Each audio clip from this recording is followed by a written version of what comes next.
Halo Sobat Unila, perkenalkan nama saya Sandra Puspita dari jurusan Ilmu Komunikasi Universitas Lampung. Nah, yang Sobat Unila tahu, jurusan di Universitas Lampung ini cukup banyak ya teman-teman. Salah satunya adalah peternakan. Nah, di sini saya sudah bersama dengan Ibu Sri Suharyati dan juga Ibu Veronica dari jurusan eh, peternakan. Nah, mungkin saya mau sapa-sapa dulu ya ibu-ibunya ya. Selamat siang Ibu. Selamat siang Mbak Sandra. Mbak. Mungkin kita awalin dengan perkenalan dulu ya Bu ya. Mungkin boleh memperkenalkan diri dan juga dosen dari jurusan apa gitu Bu. Silakan dari Ibu Sri mungkin. Ya, baik Mbak Sandra, terima kasih atas waktunya. Izin memperkenalkan diri, nama saya Sri Suharyati dari jurusan Peternakan, Program Studi Peternakan, Fakultas Pertanian Universitas Lampung. Baik. Ibu Veronica. Ya, terima kasih Mbak Sandra. Saya Veronica Waniati, sama dengan Bu Sri, dosen di Prodi Peternakan, jurusan Peternakan, Fakultas Pertanian Universitas Lampung. Oke. Baik, jadi benar ya Bu panggilannya Ibu Sri dan Ibu Vero, Veronica. ya. Vero Vero aja, Vero. cukup. Oke. Iya Bu. Mungkin saya mau tanya-tanya dulu Bu. Kalau di jurusan peternakan ini sebenarnya kapan sih Bu mulai berdirinya gitu prodi peternakan dan juga bisa lah Bu diceritakan profil singkatnya seperti itu Bu. Jadi program studi peternakan ini sebenarnya sudah ada itu udah dari tahun 1990, sudah tua ya Mbak. Awalnya program studi, kemudian sekarang sebenarnya sudah menjadi jurusan peternakan yang terdiri dari dua program studi, yaitu program studi peternakan dan program studi nutrisi dan teknologi pakan ternak. Jadi sekarang ini jadi jurusannya adalah peternakan dan ada dua prodi di dalamnya Ya, gitu ya Bu. ada dua program studi, PS peternakan dan PS NTP. Jadi kalau misalkan kita masuk ke jurusan peternakan, ini prodinya ini di awal maksudnya di awal kita masuk itu memang sudah ada, maksudnya udah di prodi itu Bu atau? Iya, Iya. jadi kan sekarang sudah masing-masing begitu masuk kan udah pilihan mau PS peternakan atau PS NTP. Jadi begitu masuk mahasiswa baru ya dia sudah sesuai dengan pilihannya, sesuai dengan PS peternakan atau dia PS NTP. Oke. Kalau prodinya sendiri itu sudah berdiri tahun berapa Bu? Ya itu sebenarnya PS-nya sendiri kan awalnya kan memang dari tahun 1990 PS-nya sendiri karena awalnya dari namanya memang program studi. Kemudian PS NTP itu malah baru ada 2017 kemarin. Oh jadi yang baru itu yang nutrisinya Yang baru Bu, yang ya? nutrisi, Oh, yang oke, lama Bu. yang PS Yang peternakan. Jadi udah lama gitu. Saya mau tanya Bu, bagaimana sih Bu program studi peternakan itu, mungkin apa aja yang dipelajarin di dalamnya gitu Bu? Ya. Jadi mungkin sebelumnya boleh ya cerita ya sebenarnya supaya nanti juga pada tahu bahwa kenapa di Lampung ini ada jurusan peternakan, ada program studi peternakan, karena kan kita sudah tahu lah ya sebenarnya di Lampung ini kan sebenarnya sudah dicanangkan sebagai lumbung ternak ya, lumbung ternak. Kenapa? Karena memang banyak populasi peternakan itu kebanyakan di Provinsi Lampung ini cukup tinggi ya. Selain itu juga sumber pakannya yang melimpah, kemudian juga dari limbah agroindustri di Lampung itu kan banyak sekali, dan itu menyebabkan banyak sekali perusahaan-perusahaan peternakan itu yang berdiri di Provinsi Lampung. Oleh karena itu adanya PS peternakan itu sangat mendukung perkembangan perkembangan populasi peternakan khususnya di Provinsi Lampung, karena memang Provinsi Lampung itu daerah yang memang sama pemerintah sendiri sudah dicanangkan sebagai lumbung ternak. Ya baik Bu. Lalu yang khas gitu Bu dari prodi peternakan itu mempelajari tentang apa gitu Bu? Ya. Yang khas. Jadi yang kalau secara umum ya di peternakan itu kan ada yang namanya ternak itu ada peternakan ruminansia. Peternakan ruminansia itu seperti sapi, seperti kambing dan domba. Kemudian peternakan unggas ya. Peternakan unggas itu ya ayam dan juga misalnya itik yang unggas dan yang ruminansia. Jadi ciri khasnya kalau di jurusan peternakan itu ya dia mempelajari bagaimana hal-hal yang berhubungan dengan perkembangan peternakan, baik itu peternakan ruminansia maupun peternakan unggas, termasuk di dalamnya adalah budidaya, kemudian reproduksinya, kemudian juga pengolahannya. Jadi dari hulu ke hilir itu ada sebenarnya ya, dari awal budidaya dari awal, baik itu ruminansia maupun pada unggas. Sebenarnya banyak juga ya Bu ya yang dipelajarin dari peternakan ini Bu. Kalau kita ngeliat kan, kalau kita yang awam gitu Bu, ngelihatnya mungkin yang dipelajarin cuma tentang ternaknya aja gitu. Ternyata banyak gitu ya Bu ya. Lah ya Mbak. Bebas. Karena gini, keunggulan peternakan itu mungkin semua orang sudah tahu, semua masyarakat sudah tahu bahwa protein hewani itu tidak bisa digantikan dengan protein nabati atau protein dari ikan sekalipun. Karena ada protein ya, ada protein yang ada di dalam protein hewani itu yang tidak bisa digantikan di protein hewani protein nabati atau mungkin ikan ya. Jadi untuk perkembangan otak terutama ya, untuk perkembangan otak untuk masa pertumbuhan itu sangat penting mengkonsumsi produk-produk dari peternakan, ya kan? Mungkin juga kita sudah tahu lah ya, makanya harga daging itu akan lebih mahal dibandingkan dengan produk-produk dari nabati maupun dari perikanan, karena memang itu ada kelebihan protein itu yang tidak bisa tergantikan oleh protein nabati maupun protein dari ikan. Itu yang menjadi keunggulan dari kenapa tidak bisa tergantikan loh produk peternakan itu gitu ya. Kalian kalau misalnya disuruh makan tempe tahu aja bisa nggak tanpa protein nabati misalnya, kan pasti juga akan seperti itu. Karena apa? Selain karena rasanya juga itu tadi kandungan nutrisinya ya kan. Kalau mas-masnya mbak-mbaknya mau nggak makan tempe tahu aja, pasti kan kayaknya kalau tiap hari nggak makan ayam atau nggak makan daging berapa bulan aja nggak mungkin ya. Itu karena sebenarnya dari awalnya karena kebutuhan kita dari awal itu untuk perkembangan pertumbuhan otak itu bagus, meskipun ya mungkin ada juga kandungan lemak yang misalnya terlalu tinggi mengkonsumsinya, mungkin kalau sudah untuk umur yang sudah tua mungkin memang harus dibatasi. Tapi kalau untuk masih perkembangan pertumbuhan dari anak-anak sampai ke dewasa itu bagus. Cuman kalau untuk yang sudah tua ya memang semua dibatasi ya. Bahkan untuk protein nabati pun mungkin kalau yang umurnya sudah tua ada pembatasan. Kalau Bu, mungkin ini jadi pertanyaan ya Bu ya buat yang mau masuk ke peternakan gitu Bu. Ada nggak sih Bu keterampilan khusus yang harus dimilikin gitu untuk yang mau masuk ke prodi peternakan? Kalau yang mau masuk nggak ada untuk syarat khusus harus punya keterampilan khusus masuk nggak. Karena apa? Karena nanti selama dia belajar di jurusan peternakan kan dia akan dikasih pembekalan, dikasih hal-hal yang berhubungan dengan nanti membekali dia ya. Contohnya gini ya, di peternakan kan udah ada nih ya teaching farm ya, ada teaching farm itu ada ya kandang-kandang di situ ya, ada kandang ayam yang ada close house-nya, ada yang masih konvensional, ada kandang sapi, ada kandang domba, kambing, semuanya ada. Dan itu merupakan satu kesatuan untuk teaching farm yang mahasiswa itu nanti akan berlatih di situ. Jadi selama menjadi mahasiswa itu mereka ada pelatihan di situ ya, bagaimana mengelola, dan itu ternaknya nggak sedikit ya, dia ribuan juga. Kapasitas berapa Bu Vero untuk ayam kita sekitar 5.000 sampai 6.000, dan itu juga besar kan untuk teaching farm. Kemudian juga untuk ada tempat pemotongan unggas, pemotongan ayam ada juga itu. Jadi nanti selama mereka kuliah di situ itu nanti ada pelatihannya. Ya.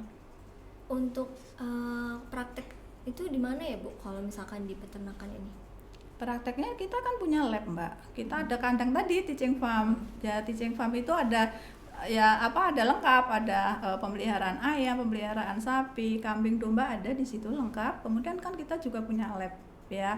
Selebihnya mungkin kalau memang belum ada kayak di pabrik-pabrik pakan ternak kita belum ada ya, itu bisa kunjungan keluar.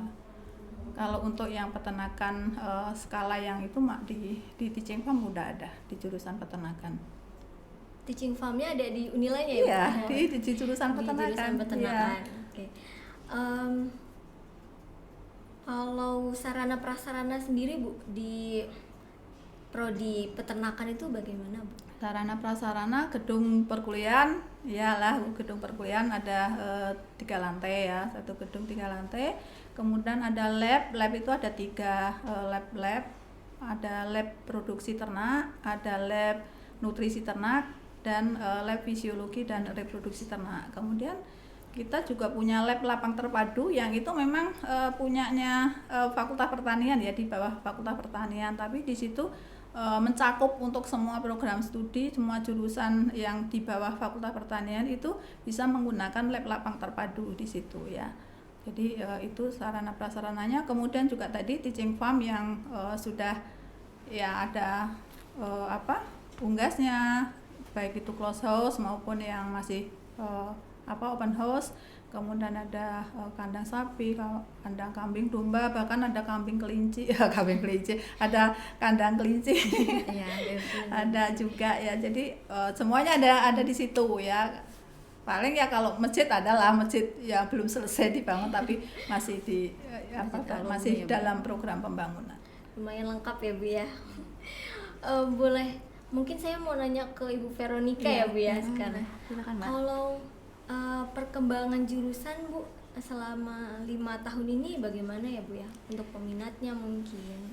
5 tahun terakhir ini sebenarnya kita tahun 2016 itu masih full ya Bu ya, karena masih satu prodi ya Bu ya. Jadi kapasitas tampung kita itu sekitar 10 mahasiswa dan peminatnya sampai 1.700. Jadi setidaknya 1:20 lah hampir ya. Nah, pada tahun 2017 karena memang kita ada PS baru, jadi jadi yang tadinya 100 mahasiswa jadi dibagi sama PS NTP, jadi kita turun sekitar 70-an. Juga tahun 2018 juga makin turun karena memang Unila waktu itu memperkecil ya Bu ya jumlah penerimaan mahasiswa baru, jadi kita cuma 50 daya tampungnya dan dibagi sama PS NTP. Jadi tapi peminatnya tetap dengan perbandingan yang sama. Jadi 115 sampai 120 untuk mendapatkan satu kursi mahasiswa di peternakan.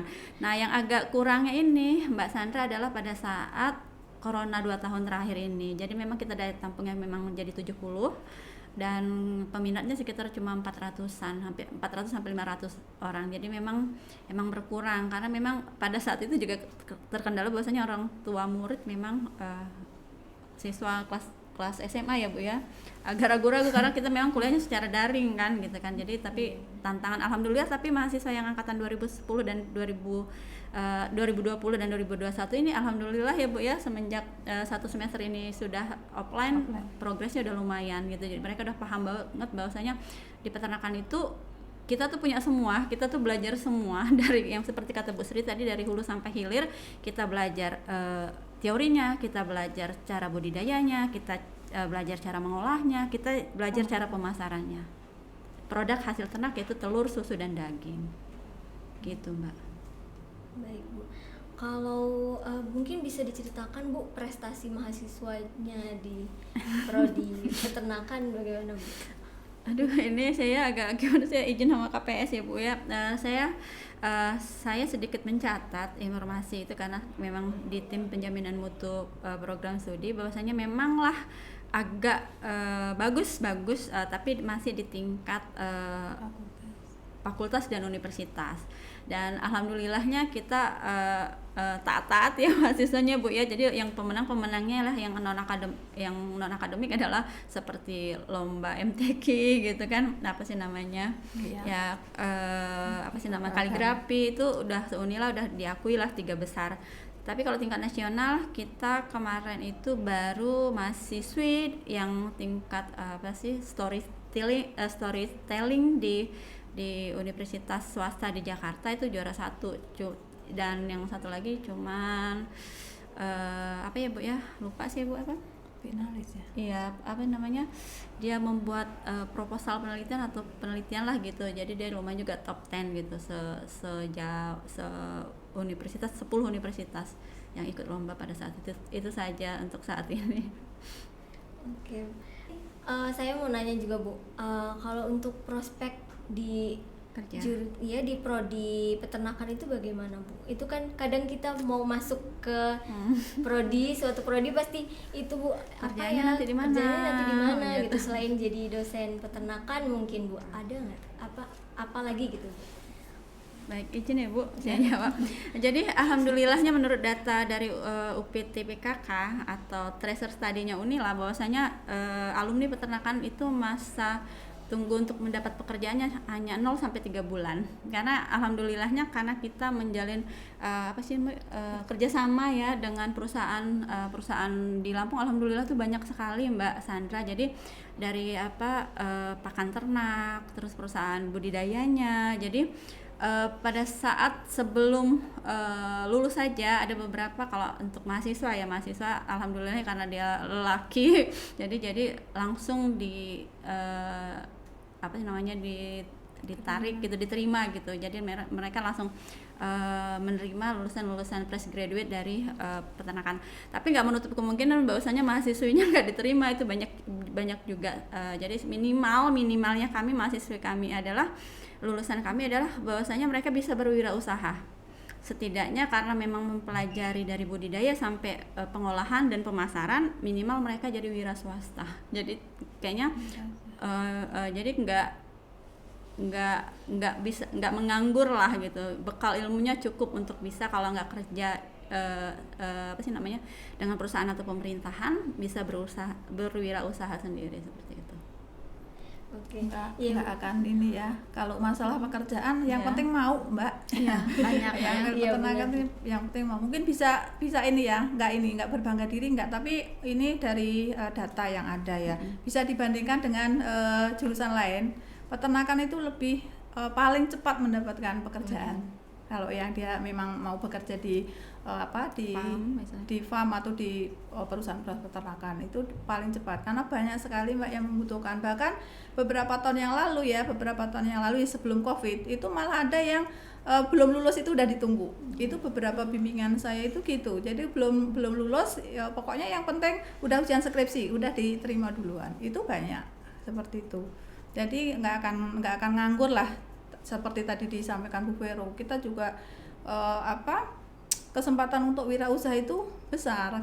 Kalau misalnya mau buka peternakan aja Mbak ya, kalau mau aja itu udah menghasilkan banget ya kalau kita ini ya, asal mau aja, yang penting kuncinya mau.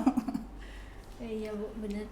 Wah, Bu, jadi terbuka gitu Bu. Mungkin saya dan juga teman-teman yang lainnya gitu jadi terbuka, ternyata banyak gitu Bu yang dipelajarin, yang kita dapat juga dari prodi peternakan ini gitu Bu. Kadang-kadang kita kalau orang awam ya Bu ya, kayak melihatnya itu Kotor. Iya, bukan Bu, melihatnya itu mungkin cuma kayak mau nernaknya gitu, peternakannya doang gitu Bu. Enggak sampai ke dia membuat pengolahannya segala macamnya itu Bu. Belum pakan ternak Mbak. Iya. Kalau mau di maksudnya berkecimpung di pakan ternak itu kan sebenarnya ya mahal juga ya kan. Jadi Iya, kalau kita mau bergerak di pakan ternak pun ada alumni kita ya Bu Vero, itu dia tidak bekerja di perusahaan enggak, tapi dia mix membuat pakan sendiri. Itu sekarang udah jadi orang sukses. Kita dosennya kalah jujur ya. Kita dosennya pendapatannya itu udah jauh banget ya, karena itu hanya dari bermodal dia mau membuat pakan sendiri kemudian dipasarkan ke peternak-peternak, itu sudah laku banget gitu. Ya, keren. Intinya jangan merasa ini, maksudnya jangan hanya melihat kotornya, karena yang kotor itu malah justru uang Mbak. Jadi kotoran-kotoran dari ternak itu kan kalau dikarungin itu kan udah uang semua itu. Iya benar. Iya. Saya mau nanya lagi Bu, kalau misalkan di jurusan gitu ya Bu, di prodi peternakan sendiri itu ada konsentrasinya lagi nggak sih Bu? Kan kalau di jurusan ada prodi peternakan dan juga nutrisi ya Bu. Nah di dalamnya lagi ada konsentrasinya gitu nggak? Bisa dijawab Bu Vero. Terima kasih Mbak Sandra. Jadi sebenarnya prodi itu memang satu apa sih namanya satu naungan, tapi konsentrasi khusus tidak ada. Tapi pada saat nanti tugas akhir mereka nanti diarahkan ke komoditas ya Bu Sri ya. Jadi ada yang ke arah reproduksi, ada yang ke arah pemuliaan, ada yang ke ternak besar misalnya ternak perah dan ternak potong, pedaging atau ke unggas. Jadi 5 ya Bu ya kayaknya konsentrasi, dan kesehatan.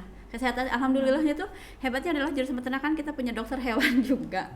Ada 4 dokter hewan yang mengajar di jurusan peternakan. Jadi plusnya sarjana peternakan Unila adalah nanti dia juga tahu tentang kesehatan ternak, karena memang ada dosennya dari dokter hewan. Baik. Tapi kalau kesehatan ternaknya sendiri tuh ada itunya nggak Bu? Ada apa namanya mata kuliahnya sendiri atau bagaimana Bu? Ada mata kuliah khusus yaitu ilmu kesehatan ternak dan ilmu kesehatan ternak ya Bu Sri ya. Ya, itu saya rasa itu cukup hampir semua penyakit yang biasa menyerang, termasuk nanti ada ini nih ya sekarang trennya ya Bu ya, PMK yang lagi booming banget sedunia ini maksudnya, termasuk Indonesia yang tadinya bebas jadi kena PMK. Itu bisa dipelajari di sini dan bagaimana cara penanganan. Jadi istilahnya kalau mahasiswa takut dengan PMK itu kayaknya jauh ya, karena kita tahu ilmunya, dasar ilmunya bagaimana seperti itu. Baik, terima kasih Ibu Sri dan Ibu Vero. Nah, mungkin ini terakhir ya Bu. Apa sih Bu harapan Ibu Vero dan Ibu Sri, boleh Bu? Apa sih harapan Ibu kepada calon-calon mahasiswa dari prodi peternakan ini sendiri, dan juga mungkin untuk mahasiswanya Bu yang menonton nantinya Bu, gimana Bu? Mungkin dari Ibu Sri boleh Bu.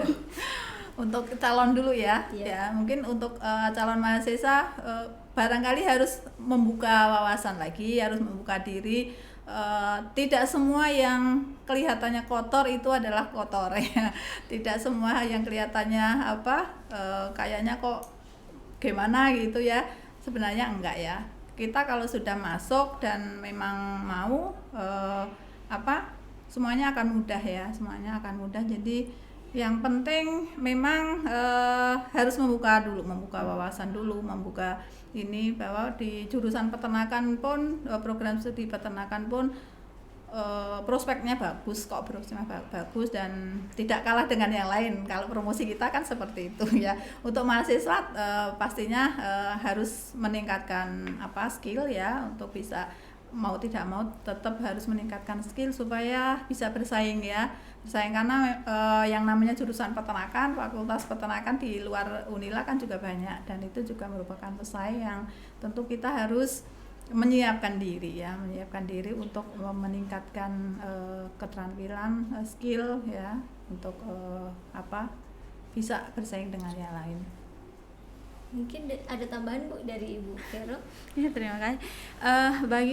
Bagi calon mahasiswa peternakan, saya harapkan mendaftarlah ke jurusan peternakan, prodi PS peternakan, karena kalian nggak akan rugi. Saya bisa jamin bahwasanya kami akan memberikan yang terbaik untuk kalian supaya bisa menjadi sarjana peternakan yang berkemampuan selain teori, praktek, dan bisa bersaing di dunia kerja nantinya. Dan untuk mahasiswa-mahasiswa kami yang sudah ada di jurusan peternakan, tetap semangat, selalu berusaha untuk dapat menyelesaikan studi, jangan malas. Kita maunya akreditasinya jadi baik ya. Saya berharap ya Bu Sri ya, kita ya semoga PS Peternakan nanti bisa akreditasinya unggul dengan modal kalian mahasiswa yang ada di peternakan juga memiliki prestasi yang baik, sehingga PS kalian juga nanti baik. Saya rasa cukup Mbak Sandra dari saya. Baik, terima kasih Ibu Vero dan Ibu Sri atas waktunya hari ini Bu, udah bagi-bagi, udah sharing-sharing gitu mengenai program studi peternakan. Oke, jadi segitu dulu ya Sobat Unila. Nah, dari podcast kali ini kita bisa tahu ya teman-teman, dari kata Bu Sri tadi, kalau kita itu sudah masuk ke suatu bidang pasti itu jadi mudah gitu, asalkan pada intinya kita semua ada kemauan. Nah, mungkin itu dulu dari saya.